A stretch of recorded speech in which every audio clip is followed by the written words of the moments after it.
This is my Elios inverter heat pump, and I've been using this product to heat and cool my old home since 2020. In this video, I'm going to go through how it works, what it costs for me to have it set up and installed, why I needed it in the first place, and if I would recommend using a heat pump over your traditional furnace and air conditioner setup.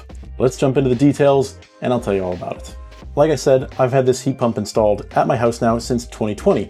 And the reason that I had to get this heat pump installed is because my home, the one I live in right now, was built in 1975-76, in and around that area. And for whatever reason, there's no ductwork, no central air, no furnace, nothing like that. Now there are baseboard heaters for the winter time so we don't freeze, but those baseboard heaters use an electric element. And if you've ever used an electric element system for heating before, you might know that they are extremely inefficient and very expensive to run. Before I actually bought the house I'm in now, I asked the neighbors what they paid on average in the wintertime to use those baseboard heating systems, and they were paying upwards of 400 Canadian dollars per month in the winter on top of their normal hydro bill to heat their home. That is a crazy amount of money, so I started to look at other options. And this inverter heat pump from Elios is the system that I landed on, and there's a bunch of benefits and reasons why I chose this over an air conditioner and a furnace, and primarily it's because of the footprint and cost. Originally, I had a furnace and air conditioner quoted for my home, but because, again, no ductwork, no existing furnace, nothing like that in the property as it was when I bought it, the install, rough in, cost of setup, all that would have run me over $30,000. And on top of that, probably would have required me to pay even more to have a gas line run from the street to my home, because there is also no existing gas work where I live. So I definitely did not want to get into that because it would have easily added several $1,000s more to my all-in cost. So this is why we landed on the heat pump, and specifically an inverter heat pump. Inverter means that it can cool in the summer and also heat my home in the wintertime. There are some restrictions, and I'll talk about all of the limitations, pros and cons of this setup with the heat pump near the end of the video, but because it could do both, it could replace those electric element heaters and act as an AC unit, and didn't require nearly as much work to my home as a furnace and AC would have, it was an easy choice. Now, heat pumps are actually comprised of two components, if you will. On the outside of your home, you have something that looks similar to an air conditioning unit. That's actually the heat pump itself. Inside the home, where the hot or cool air is actually returned into your home, those are called mini splits. Now, the Elios heat pump that I purchased can handle 3 mini split units, so I could have one on every level of my 3-story home. However, I only went with 2 because I didn't feel like it was necessary to heat and cool the basement. And again, some limitations with where they were placed, but we'll talk about that near the end of the video.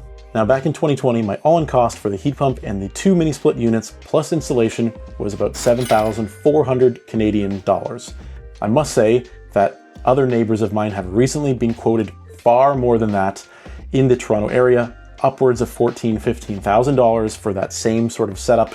So your mileage may vary, your price may vary. I absolutely encourage you to shop around to as many different heat pump suppliers if this is something that is interesting to you. Don't go with your first quote. Pit them against each other, get the best price you can. The entire installation process was completed in just a single day.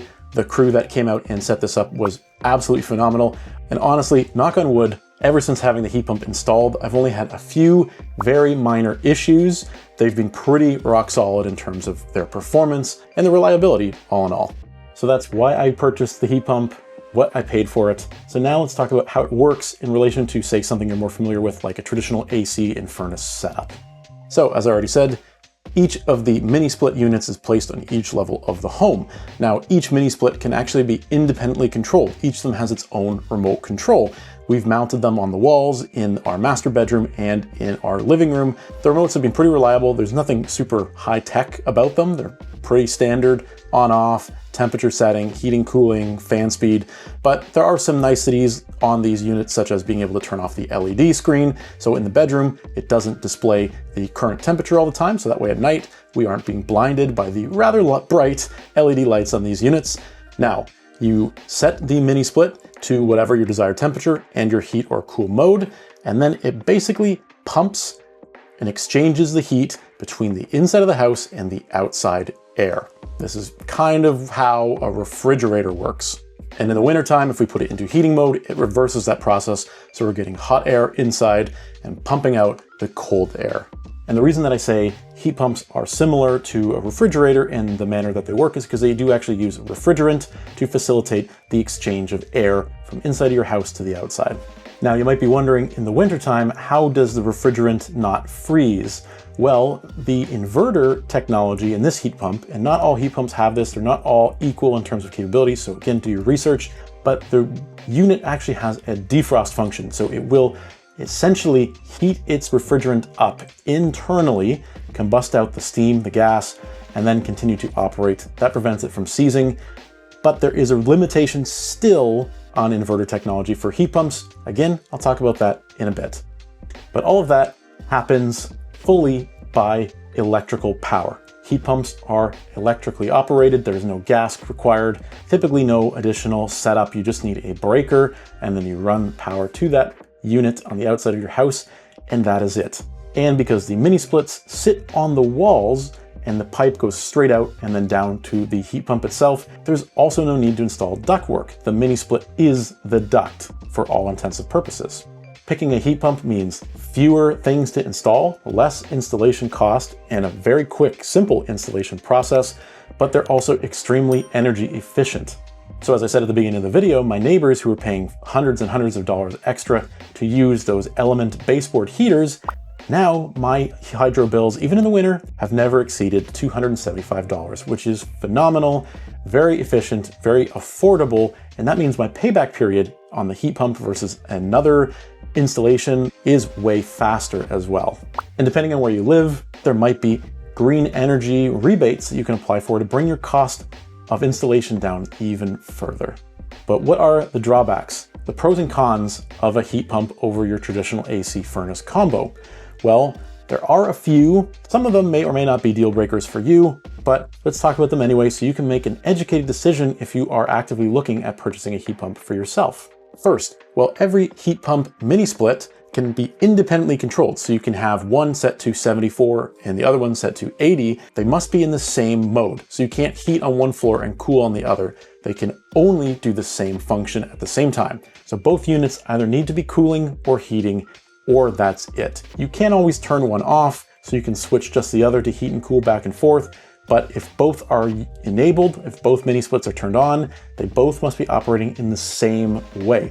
And if you think about the technology as a whole, this does make sense, because unfortunately you cannot funnel hot and cold air at the same time. Unlike an AC and a furnace, one is for pulling the cold air and one is for generating heat. Another limitation does pertain to how they are installed as well. As I said, I have one on the upper level of our home and one in our main level. And while the placement of the one in our main level is not bad because it's in the corner of our living room and it pumps out kind of to the entire floor, which is great, when we did it upstairs, initially I had a wall-to-wall closet and they couldn't install the mini split in a spot other than on the wall of our master bedroom as a result of that.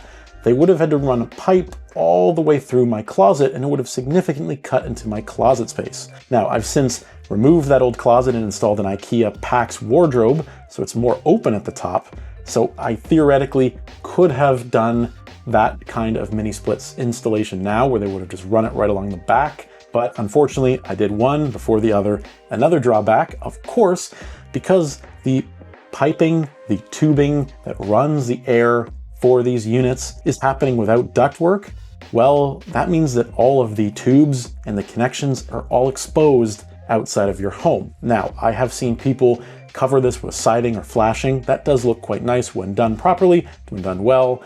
I didn't do that because it was going to be significantly more expensive to do.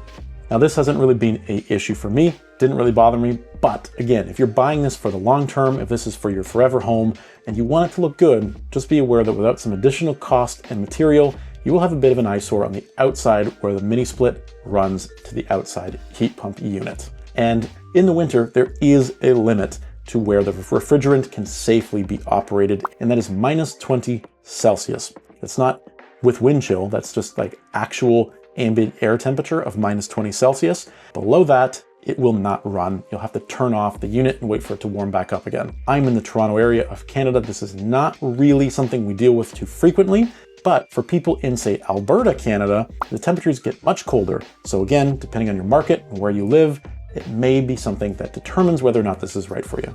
But aside from those few things, and again, they could be make or break things for you, heat pumps are a great alternative to the normal heating and cooling options that you typically see on the market. They are becoming more and more popular because, again, they are extremely efficient and cost-effective to run. But as I also mentioned, the units themselves are becoming more and more expensive as the popularity rises. It definitely is still beneficial to weigh out all the pros and cons and options of going both routes before you make a decision. But for me, I've had nothing but a great experience using this heat pump mini split combo in my home.